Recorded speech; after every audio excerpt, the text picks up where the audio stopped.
Hello, good afternoon. Welcome to the marketplace. Coming up, fuel prices expected to dip slightly at the pumps next week following some favorable developments on the international market. If the city is held in check, then we can be sure that coming 16th of December, prices of petroleum products generally are going to go down. Also coming up, growing dissatisfaction within the hospitality industry following the latest round of utility tariff adjustments. We will want to see utility tariffs rather going down. But once again, it comes, government or the PURC is talking about the cost of production. Plus, 24-hour Economy Secretariat outlines plans to establish 3 key industrial parks aimed at boosting industrialization. Park is Ghana's flagship for meeting local medicine production, API production, with capacity for 20-plus GMP-compliant facilities. My name is Darryl Powell. Thanks for being with us. Details coming up.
All right, welcome back to the marketplace. Now, fuel prices are expected to dip slightly at the pumps next week following some favorable developments on the international market. According to Gabriel Kumi, chairman of the Chamber of Oil Marketing Companies, consumers can't anticipate marginal relief. He spoke on PM Express Business Edition. Unfortunately, Ghanaians are going to have a very good Christmas in terms of petroleum prices because already the indication is that the finished petroleum products price is going down. Diesel has seen about 10% decrease.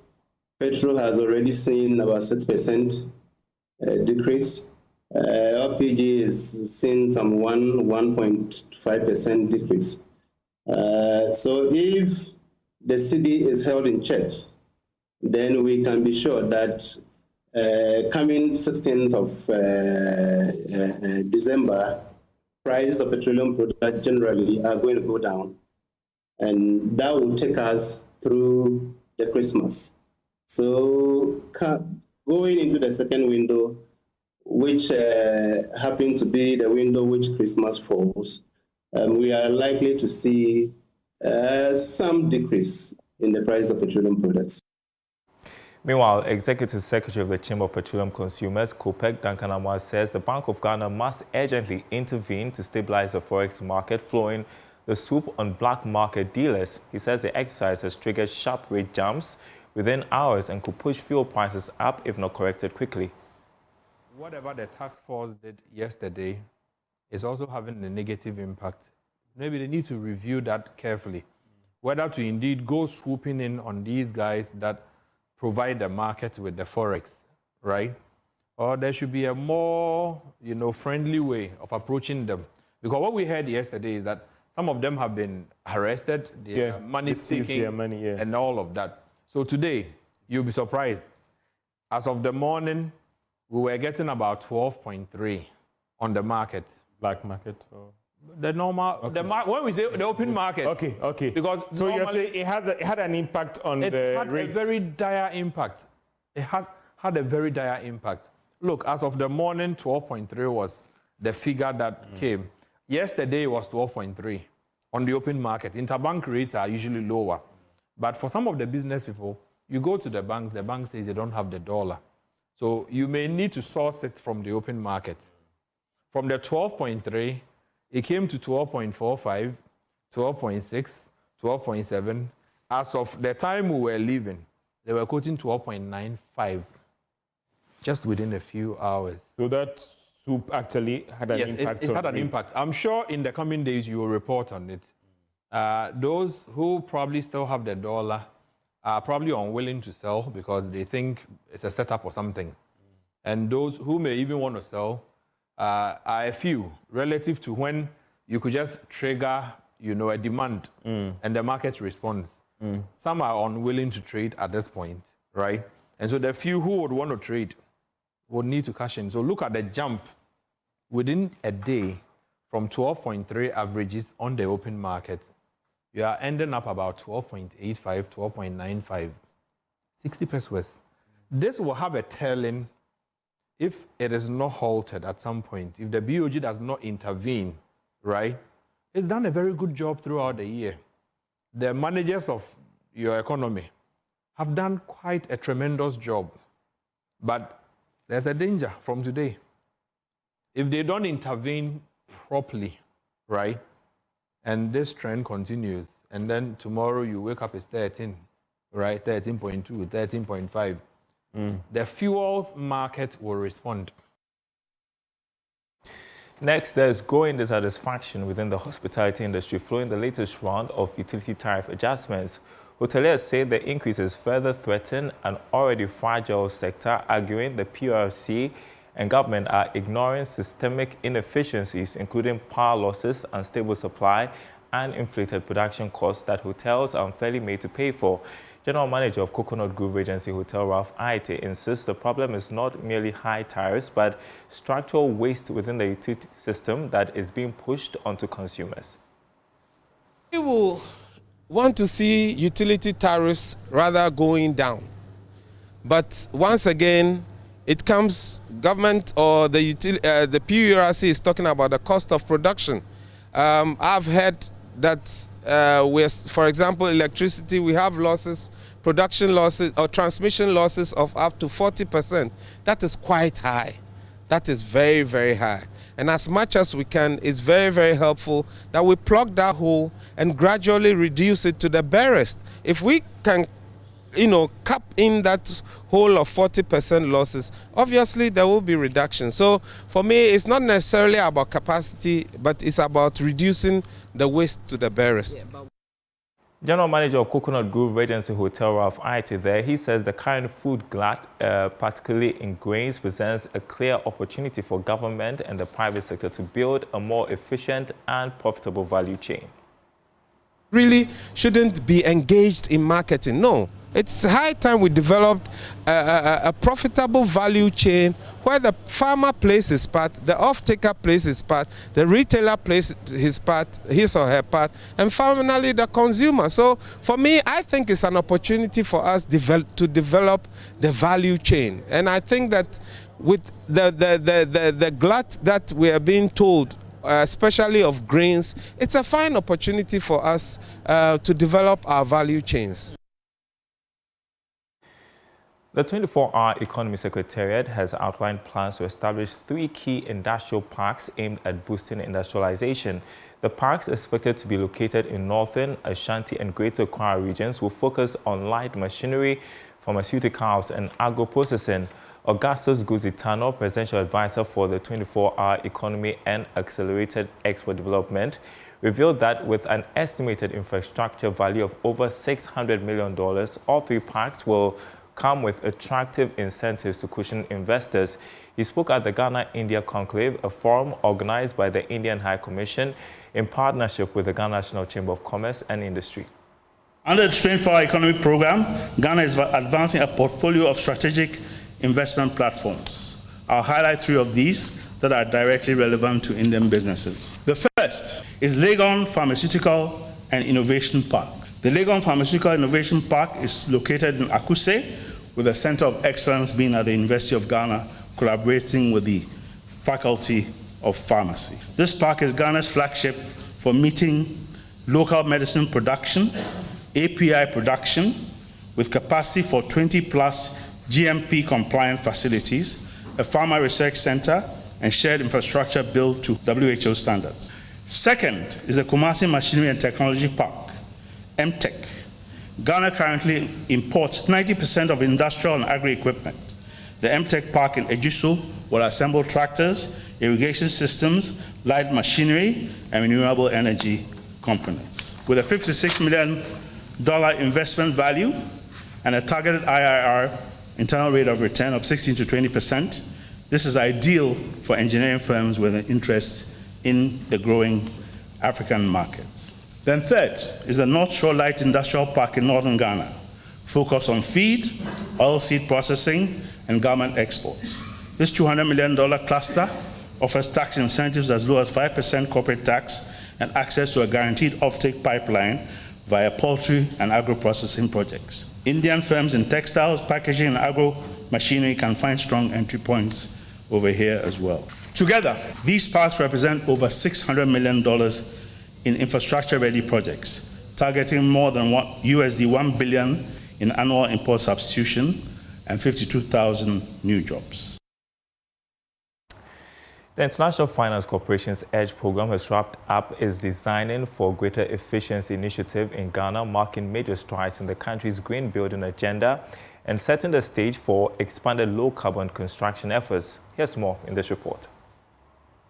The International Finance Corporation's Excellence in Design for Greater Efficiencies has held a closeout ceremony for its Designing for Greater Efficiencies program in Accra. The event themed Building Capacities for Building Decarbonization and Expanding Implementation Strategy showcased key achievements in the growing momentum of green building in Ghana. Minister for Works and Housing Kenneth Ejay announced that the ministry will soon launch the Greenville District Program, a low-carbon initiative that will use locally sourced materials and pursue EDGE certification for all site and housing units. To align our priorities to this roadmap, my ministry will, in the coming days, launch the Greenville District Housing Program. This program is anchored on the use of low-carbon, locally sourced building materials, and scalable sustainable construction models, aimed at transforming policy into tangible community-centered outcomes. I would like to highlight that both the entire Greenville District Housing Program sites and all the individual housing units will pursue EDGE certification. IFC Technical Lead Paul Kwesi Okran highlighted Ghana's progress, noting the rise of EDGE-certified space to 1 million square meters by 2025, up from the program's early stages in 2017. Ghana is doing tremendously well. The program started in 2017, and at that time we only had a couple of buildings, 2 buildings being green certified, and that was totaling around 40,000 square meters. But today, just down the line, this week we marked the reaching 1 million square meters of EDGE certified buildings. Winner of the 3rd IFC EDGE Students Design Competition, Joel Mensah, also shared how the Design for Greater Efficiency program has shaped his skills and interest in sustainable design. Bringing that the DFG program into the school made it a bit more practical for us. It made us understand the need for passive design more, and we understood really what sustainable design means, and it made it also measurable, because you know that for the DFG course you have to, as much as possible, reduce water usage by a certain percentage, energy by a certain percentage, as well as the material. So it gave us a way to measure how our design is practically affecting the environment. The event reinforced Ghana's commitment to scaling green construction and reducing emissions in the built environment. All right, you're watching The Marketplace. We're taking a short break. When we come back, show business, we'll be talking about your Christmas budget. Don't go anywhere. Hi. Welcome to Money Lab. My name is Paul Manti, Managing Director of EDC, a member of the EcoBank Group. We have been discussing personal finance, and today I want to give you a strategy that can help you find the money to invest, and that is paying yourself every month. You see, there is a law called the Parkinson Law. The Parkinson Law states that no matter how much you earn, you will always adjust your lifestyle to match your salary. If you don't learn to save and invest out of what you earn today, believe you me, if the salary is increased, it won't make any difference. What is the strategy? I recommend the 10-20-70 principle. If you believe in tithing, you pay your tithe of 10%. If you don't, give 10% to society. But minimum of 20% of whatever you earn must be invested for your future. Minimum 20% must be invested for your future. Anybody who can adapt this strategy can gain financial freedom and financial independence. I can't have a proverb. They say only the wise bite bones out of eggs. Many thanks for making time for Money Lab. Financial independence is indeed possible.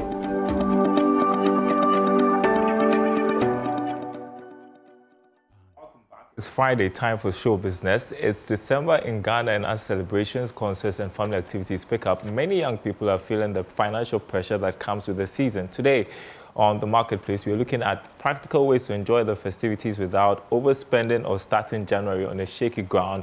Joining me, culture journalist and creative economy analyst Kenneth Awotridako, who has been following this keenly. It's been a while. It's been a very long while. So let's talk about setting a clear December spending ceiling, why that is important, and how should we structure it? It is important because, I mean, the excitement that usually comes with festivities around this time can usually, cloud our judgment or many of the judgments of the youth when it comes to expenditure, because there's so many activities, there's so many concerts, there's so many festivals that are coming up, and so people want to almost be everywhere, and so they are easily, lost around the fact that there has to be some money to also be spent when the festivities is over, which is why it's important that we have these conversations. And so you need to really look at how much your expenditure or your income is, and then compare that to some of these things that are happening and see how best you can enjoy the experience while saving some money for when the rainy days come. You mentioned that young people want to go everywhere, and December is packed with so many events. So what advice would you have for them? Essentially, you don't need to be everywhere in as much as there's so many things to everywhere. Why do you want to be everywhere? You can't be everywhere, essentially. If you look at the lineup that has come out so far, there's so many activities. I mean, every day there's something else that's happening. So if you want to be everywhere, I mean, there's energy to be lost, and also there's money to be lost. So all these things, I mean, all these things cost money. They cost resources for you to be able to attend. And so you need to look at what you're willing to sacrifice in order to have these experiences for your own. So unless, of course, you think that, I mean, after seeing the fifth, there's going to be nothing because you're going to be joining Ebuno's act for his incoming flood. I mean, that's on a lighter note, but yeah, you need to be very conscious. Well, I'm thinking of low-cost tickets, right?